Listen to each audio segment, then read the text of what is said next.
அஸ்ஸலாமு அலைக்கும். Welcome to my channel.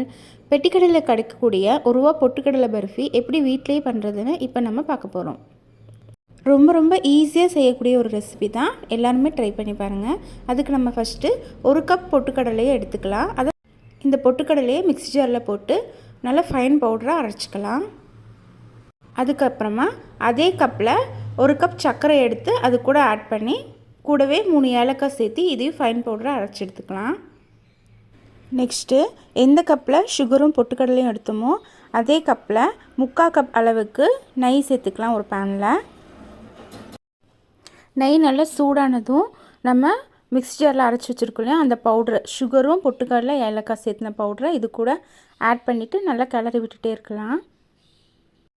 அடுப்பை வந்து லோ ஃப்ளேமில் வச்சுக்கோங்க. இந்த மாதிரி மைல்டாக மாவும் அப்புறம் நெய்யும் ஒரு சேர கலந்து விடலாம். கலந்துட்டு விட்டுட்டே இருக்கும்போது நம்மளுக்கு இந்த மாதிரி கன்சிஸ்டன்சி மாறிட்டே இருக்கும்.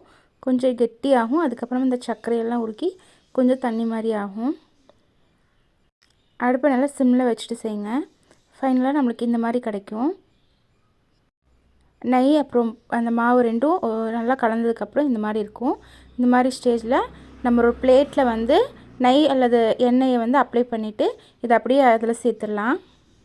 உங்களுக்கு ஃபுல்லாக மிக்ஸ் ஆகி கெட்டிப்பதம் வராட்டி இன்னும் கொஞ்சம் கூட பொட்டுக்கடலை மாவு சேர்த்து நல்லா கலந்து விட்டுக்குங்க. அப்போ கொஞ்சம் கெட்டியாக கிடச்சிரும். பிளேட்டில் சேர்த்து ஒரு 15 மினிட்ஸ் பார்த்திங்கன்னா இந்த மாதிரி அழகாக செட் ஆயிரும். அதுக்கப்புறமா நம்ம பீஸ் போட்டு சர்வ் பண்ணிக்கலாம். ரொம்ப டேஸ்டியான இந்த ரெசிபியை நீங்களும் ட்ரை பண்ணி பார்த்துட்டு கமெண்ட் பண்ணுங்கள். தேங்க்யூ.